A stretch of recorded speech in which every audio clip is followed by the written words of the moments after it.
As one looks over the oldest civilization in India, it is being said that this country has been the part of one of those oldest civilizations, and that is which started from the late 6500 BC.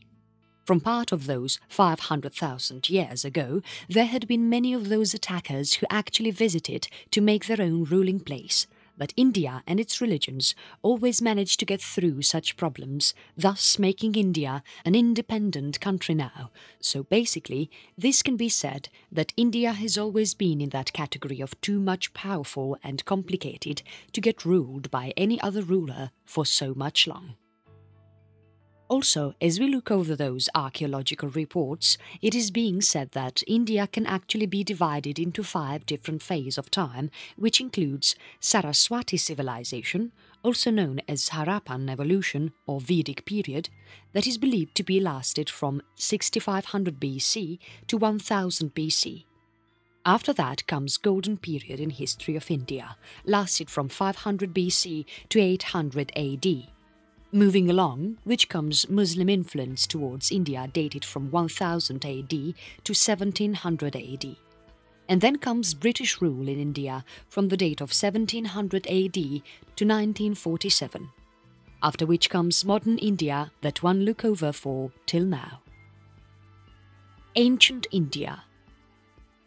Here is what led to the beginning of something new to be happened in the history of world, and that was what you know by the name of beginning of civilization around the date of 6500 BC, whose evidence was first noticed in Mehrkagh.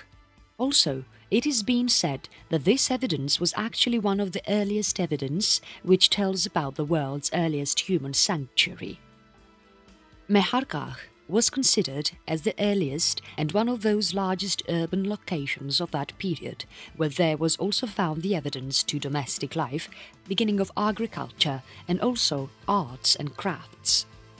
There was the continuous process of development in domestication, agriculture, and also began, which brought up the use of barley, wheat, rice and metal too, following which the huge development that was being noticed in many of those villages and towns. It is believed that people at that time of the era were as basic and ethnic as one can look over in India today, and also having those basic types of languages, making it not too much complicated or anything. This time of the era is also considered as the Vedic period, which is actually named after that Indo-Aryan culture which was considered as the part of northwest India, where other parts of India were actually following some different cultures during that period of time. In any case, if you wish to know about the Vedic culture, then head on to the Vedas, which has every single detail about the same and also is considered as holy by Hindus, that is specifically written in Vedic Sanskrit. There are many of those historians according to which it is analysed that Vedas wanted a Vedic culture to become the part of Punjab and also to those upper plains of Ganges. Along with that, it is also measured that this period have actually comprehended those number of waves which includes the migration of Indo-Aryan into the area of subcontinent from northwest. Moving along, by the time Atharva Veda came into existence, the people, tree and cow were considered as the holy ones, which are actually meant to be prayed and respected. There were those many number of concepts related to Indian philosophy which adopted their roots into Vedas later with time, such as Dharma, Karma, etc. Primary society of Vedas is actually defined in the Rig Veda. In the Rig Veda, which is considered as one of the oldest Vedic texts and is believed to have been combined and accumulated during the time period of 2nd millennium BCE in some northwestern area of the Indian subcontinent. Also, by this time of the period, there were those large number of tribal and pastoral groups maintained in the Aryan society, which was entirely different from the Harappan development that had already been abandoned. Also, this primary Indo-Aryan occurrence probably links to the ochre-coloured pottery nation, though it was actually in pretty small regions. By the time Rig-Vedic period came to an end, the Aryan society began its roots to get expanded from that part of northwestern region of Indian subcontinent to the Ganges plain in west direction. Now, This expansion here made it possible for that society to become progressively agricultural and also organized in respects of social culture, and that too around the grading of the four varnas, or which you can also call as social classes. Now, this social structure there was actually categorized not only by syncretizing with many of those instinctive cultures that were already the part of north part of India, but also ultimately by the process of eliminating those ethnic group of people by considering them as people with impure livelihood. Also, this was the period when many of those earlier small ethnic components and chiefdoms took a step forward to combine into many of those monarchical and state-level organizations. There were those two cities discovered at the time of diggings in 1920 in the area of Indian subcontinent, among which one was Harappa on the sides of Ravi River and another one was Mohenjo-daro at Indus site, which were actually the part of large civilization, now known to people by the name of Indus Valley Civilization or Saraswati Civilization. During the time period of 3100 to 1900 BC, there was that huge rise in the field of agriculture, art and craft, and also many more under that time of Harappan civilization. Also during this period of time, there were many of those buildings which were constructed by keeping in mind a number of tactics that was not in any way less than modern cities planning. Two of these cities were actually planned really well, keeping in mind all of the conveniences which can be in need to people so as to make their living easier and good for them. Not only these, but there are also many other cities which are being the part of the Indus Valley civilization, named as Kalibangan, Lothal, Harappa, Mohenjo-daro and Mehrgarh, which were having within those 500 cities along the sides of river, awaiting over to get combined with each other. During this era of Vedic period, there was also a time when Iron Age kingdom was brought up into power somewhere near to 1200 BCE, also described by the rise of Janapadas, which is considered as empires, republics and kingdoms, that is those rulings of Kuru, Panchala, Kosala and Videha. Among all of the well-known kingdoms, Kuru kingdom was the one which is considered as that very first state-level civilization of the time when Vedic period was being in action, and that too at the time when Iron Age was introduced somewhere in the region of northwestern India around that time period of 1200 to 800 BCE. While being in action, this Kuru kingdom also managed to unify the Vedic chants into gatherings that lead to the development of traditional Srauta ritual to help in sustaining the social order. Huge transformation could be seen in the northern part of Iron Age India that actually made this realm to get transformed into the very well-known political and cultural power, behind which were the two major figures of that ruling period, named as King Parikshit, following his successor named as Janamejaya. Now, as this period of Kuru kingdom began to get weakened up, Vedic culture got their focus shifted over to their neighbours from the east, and that were known by the name of Panchala kingdom.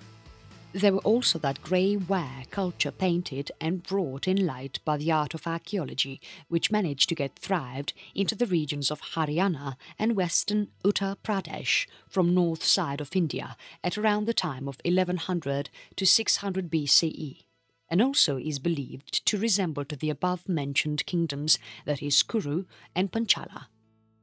After this, during the period of Vedas, the new and next focus of Vedic culture was Videha kingdom, which nowadays is known by the name of Nepal and Bihar, the two well-known states of India where King Janaka was being the major source of importance, as it was his court that provided that huge support to the Brahmin advisors and also the logicians such as Yajnavalkya and Aruni. This period, being into the advanced part, resembles with an association of progressively major states and kingdoms also known by the name of Mahajanpatas all over the northern part of India. Golden period of India.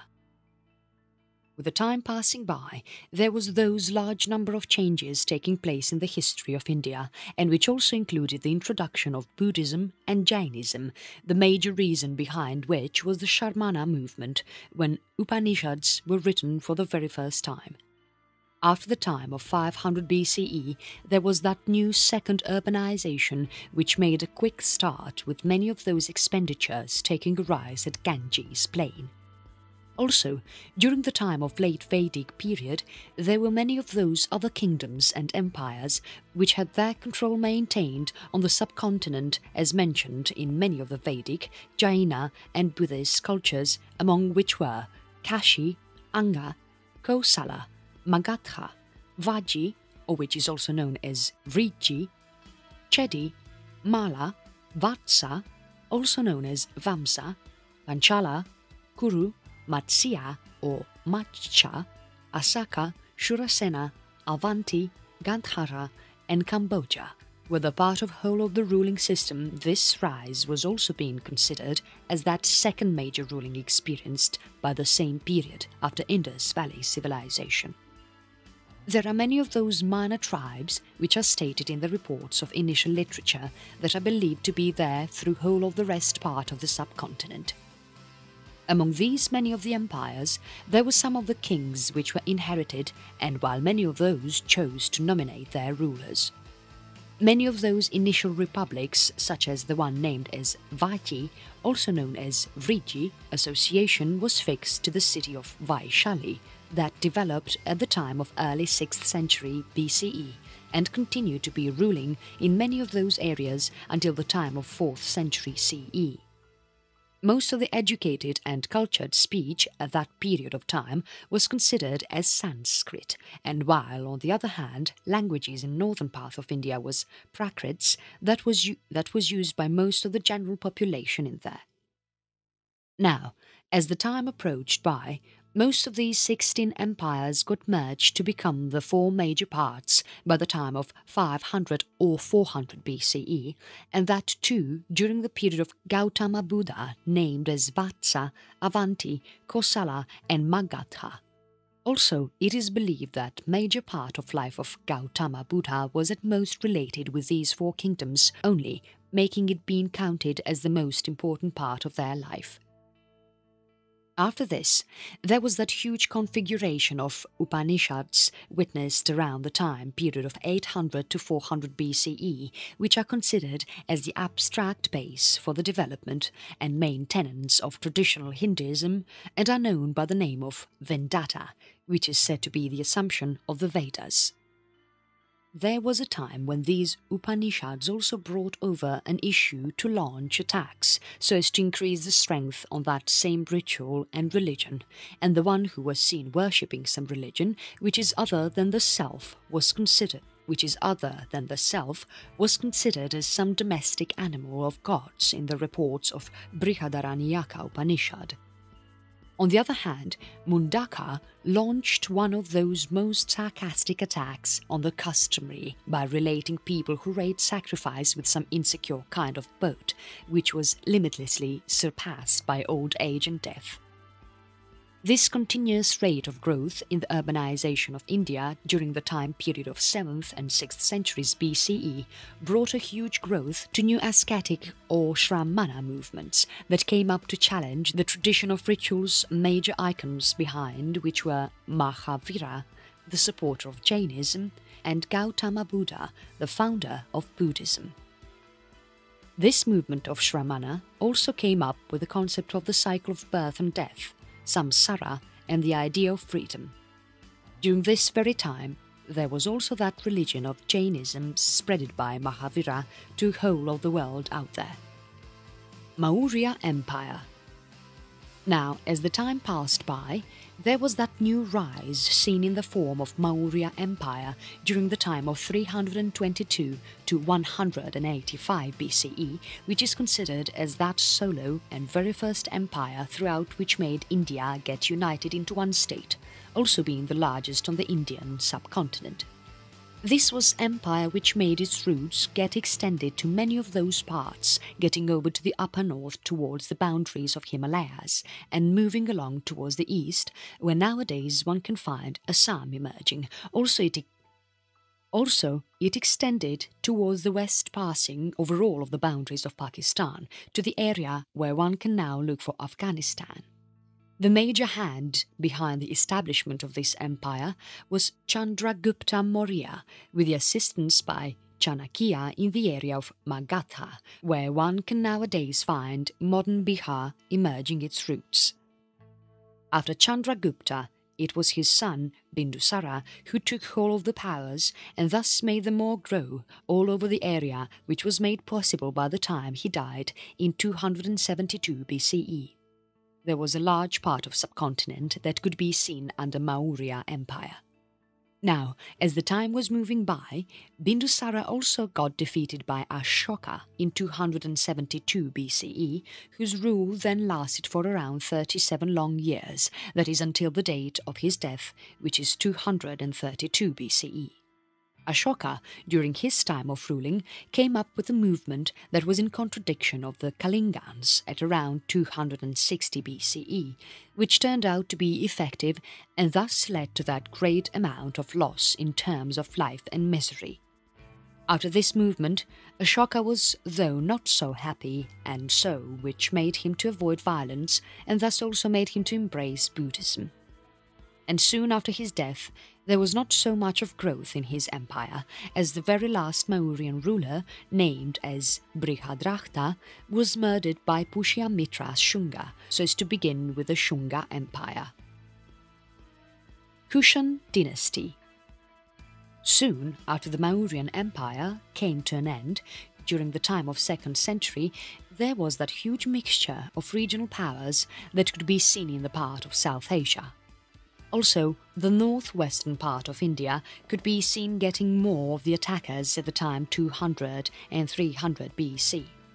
While this period of time, there also could be seen those various numbers of achievements in terms of arts and management, which was at the most believed to be encouraged by syncretism and cultural diffusion. On the other side, there was that growth of numismatics that was noticed by those in Indo-Greek, or which can also be called upon as Bactrians, of northwest direction. They were tracked by some another group, which were at that time known to be called as the Shakas, or Scythians, who belonged to the plains of Central Asia and were by that time seen to be de-established in western parts of India. Though this rule didn't last for so much long, as these Shakas were driven out of that part of India by other nomadic people who were known as Yuezhi, basically who were believed to be forced out of some inner Asian plains of Mongolia, and thus it led to the establishment of the Kushana kingdom that lasted since 1st century BC to the 3rd century AD. This empire, settled up by Kushana, used to control various parts of Afghanistan and Iran, and whereas in India this empire of Kushana got expanded from the various other parts of different countries, such as Purushapura, now known as modern Peshawar in Pakistan, from the direction of northwest towards Varanasi in the east, and also following Sanchi, Madhya Pradesh, towards the south direction. One of the well-known Kushana ruler at that time was considered as Kanishka, who was believed to be ruling this country for 2 long decades, starting around AD 78. He was also the one who got transformed to Buddhism, and it made him organize the excessive Buddhist council in many of the parts of Kashmir. It is believed that the age of Guptas was actually introduced by this Kushan period only. Classical period of India. Now is the part where most of the Indian subcontinent got reunified under the Gupta Empire, and that is why it is known as Classical period. Also, this is the reason that this period of time is considered as the golden period for India. There were many of those scholars produced during this period of time, such as Kalidasa, Aryabhata, Vishnu, Sharma, and many more who managed to achieve great achievements in different fields. This period of Guptas actually brought out to be the turning point for Indian culture, as there were many of those sacrifices that were noticed to be made by them. Among all of the rulers, the very first three, that is Chandragupta first, Samudragupta and Chandragupta II, made it possible through their military conflicts to get maximum of India under their ruling and leadership. Getting into the depths of same, it can be noticed that under the ruling of Chandragupta first, most of the empire was covered towards the north direction. As same as Chandragupta Maurya, he first worked upon winning Magadha and got his empire settled up at the same place where Mauryan capital could be seen standing, i.e. Patna, and used this place to get the kingdom extended towards the eastern portion of North India. After him, it was his son, named as Samudragupta, and also his grandson, known by the name of Chandragupta II, who worked upon getting the empire extended over whole of the area at north and western Deccan. It has also been said that Chandragupta II was extreme of all of the Gupta kings and was known by the name of Vikramaditya. However, moving along during the time of 480 AD, dynasty of Guptas got conquered by the Huns and thus took over their control on the northern part of India. Now, as the time passed by, Huns gradually started assimilating into the native population, and thus which led to get their state weakened up. As India was every day getting into someone's new hands to get ruled over, and so after Guptas and then Huns lost their control over it, there was one another emperor named as Prabhaka Vardhana, belonging to the family of Pushabhakti and used to rule over Thanisa, began to extend his power towards all of those other nations. He was actually considered as the first ever king of Vardhana Empire, with Thanisa being the capital, which is now a small town in the city of Kurukshetra in Haryana state. And as he died in 606 AD, his son named as Rajavardhan took a control over an empire and thus ended up becoming a king of Kananuj, though not for so much long, as he got killed in a battle which was fought against Maurya king Devigupta and Gauda king Sasanka. Soon after this, Harsha, at the age of 16, took hold of the control over an empire and made it get established during the time period of 606 to 647 AD. This person ruled over northern India and thus made it get well established. Harsha is actually considered as one of the greatest defeaters and also one of the vivid supervisors in terms of Indian history. During his time of ruling, he also managed to make his capital city get extended to the long miles, which is basically the example of how good he was doing with his ruling. Looking forward to the taxes, it is believed that only the fourth of his taxes were for the administration and rest were just meant for the betterment of his empire, such as art, culture and many more, which as a result led to achieve so many achievements in different cultures. As soon as Harshavardhana died, the kingdom of Kanauj became totally undefined, and that too by the time of 730 AD, when a ruler named Yashovarman started ruling over the dynasty till the date of 752 AD, which was then tracked by Khilji Empire that was actually said to be maintained by 3 kings. This time of ruling is also being counted as the one in late classical period. Period of India under Muslims.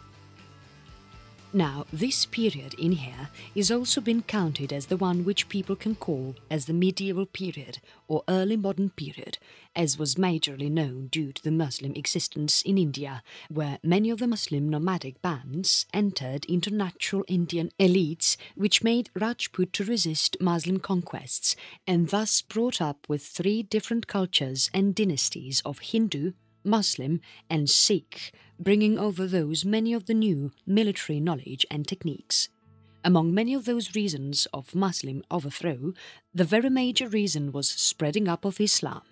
It is also been said that before approaching towards India, Muslim community already started ruling Kabul, the Punjab and Sindh.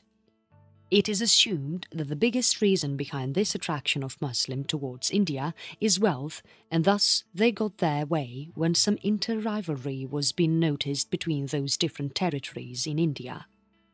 Looking over the history, it is been said that the very first attack by Muslim community on India took place in Sindh during the year of 715 AD, and that too by Arabs, which were led by Muhammad bin Qasim, and thus which led to the result of getting Raja Daher, ruler of Sindh that time, to get displaced from his very own capital, Defo, which is now modern Karachi. They also tried once to attack Malwa, which resulted out to be unsuccessful at the end. After this attack, which was only restricted to the region of Sindh for a time period of approximately 300 years, Muslims still tried for many of the attacks to make their ruling get spreaded, but it was a complete failure due to the defeat from kings like Rajab Khoja and also other Gurjara kings. And following this, the next attack was brought in action by Turk Sabuktagin, who resulted into getting himself established in Khorasan and get his empire stretched out to the area of Kabul and Ghazni. Moving along, during the time of 986 AD, he came up with a battle to Raja Jaipal of Bathinda, soon after which during the year of 999 AD. Raja Jaipal got associated with another king from Hindu community, which included Rajapala, the Prathira king of Kanauj, and also Tanga, who has been known by his ruling on Chandela kingdom, but then they also ended up getting defeated. Now the oldest son of Sabuktagin, named as Mahmud of Ghazni, expected to get into the power in 997 AD.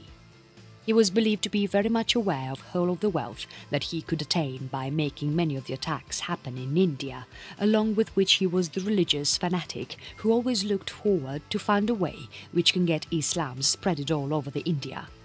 Mahmud, while being in power, is said to have attacked India for at least 17 times between the period of 1001 and 1027 AD. Though there were many of those kings from different empires who tried hard to resist Mahmud, but no one really ended up getting succeeded, such as King Jaipal and also his son Anandpal. There are many of those empires whom he managed to defeat, such as between the time period of 1009 AD and 1026 AD. He is believed to attack and defeat Kangra, Khanshwa, Mathura, Kanauj, Kashmir, Gwalior and Punjab. And then moving along to the year of 1025 AD, Mahmud attacked Somnath and thus robbed its temple, which was situated on the coast of Saurashtra or Kathiawar. Huge amount of treasure from that temple was burglared. The attack in 1027 AD is believed to be his last attack, soon after which he expired at the time of 1030 AD. The very next name in the list of important Muslim rulers, that is the one who made their effect in reports of Indian history, is known by the name of Muhammad Ghori. He is said to attack India 7 times. In 1175 to 76 AD, he attacked Multan, and then following to that, in 1178 AD, he also endeavoured the defeat of Gujarat. Himdev II managed to resist him by causing a severe downfall on him. He got to meet Prithviraj Chauhan during the first battle of Tarain in the time of 1191 AD, which left him in very bad condition with really severe wounds, which made him to end up getting defeated and thus leave the battlefield. Moving along, in the year of 1192 AD, both of the armies again get to meet each other at Tarain, and thus Muhammad this time finally managed to defeat Prithviraj Chauhan. After which, in 1194 AD, he overpowered and killed the leader of Kanauj Jaichand, soon after which he also managed to occupy Gwalior, Gujarat and Ajmer by 1197 AD, and then expired in 1206 AD. Slave Empire. Qutb-ud-Din Aibak, the slave from Turkestan, was relieved by Muhammad Ghori, whose general and leader, named as Muhammad Khilji, successfully robbed and occupied the fort in Bihar at the time of 1193 AD, and then during the time period of 1199 to 1202 AD, Muhammad Khilji managed to bring Bengal under his authority. On the other side, Qutb-ud-Din managed to make a new foundation, a new dynasty, which was named as the Slave Dynasty in 1206 AD and then died in 1210 AD, after which his son-in-law Iltutmish took over whole the power in 1211 AD. Most of his days were spent on having all of those lost regions which were somehow lost by Qutb-ud-Din, and along with that also added up Malwa and Sindh to the list. He also managed to get Rajput leaders of Ranthambore, Ajmer, Nagaur, Jalore, Gwalior get defeated and thus lose their powers. Similar to that, there were many of those rulers like Raiza Begum, Nasiruddin Mahmud and Balban who took over the power and ruled over the country. Khilji Empire. Now, as Balban rested on the bed of death, it led the Sultanate to get weak, and which also brought in action many of the revolts, so this was actually the period which brought Jalaluddin Khilji to get into the ruling, which marked the establishment of Khilji Empire during the time of 1290 AD. It was his nephew Alauddin Khilji who made up a conspiracy to kill Jalaluddin Khilji, and thus, after getting his plan into action, he finally declared himself as an emperor in 1296. After coming into action, there are many of the attacks that he performed to conquer various nations of India, and thus by the time of 1311 AD, he got whole of the North India captured within its power. And on the other side, his general Malik Kafur managed to capture that large area of southern India. Also, as Alauddin Khilji was in rule, India got to suffer many of the attacks from the empire of Mongols, but which totally turned out to be unsuccessful, to make him learn a lesson to be prepared for any future occurrence and thus get his armed forces organized.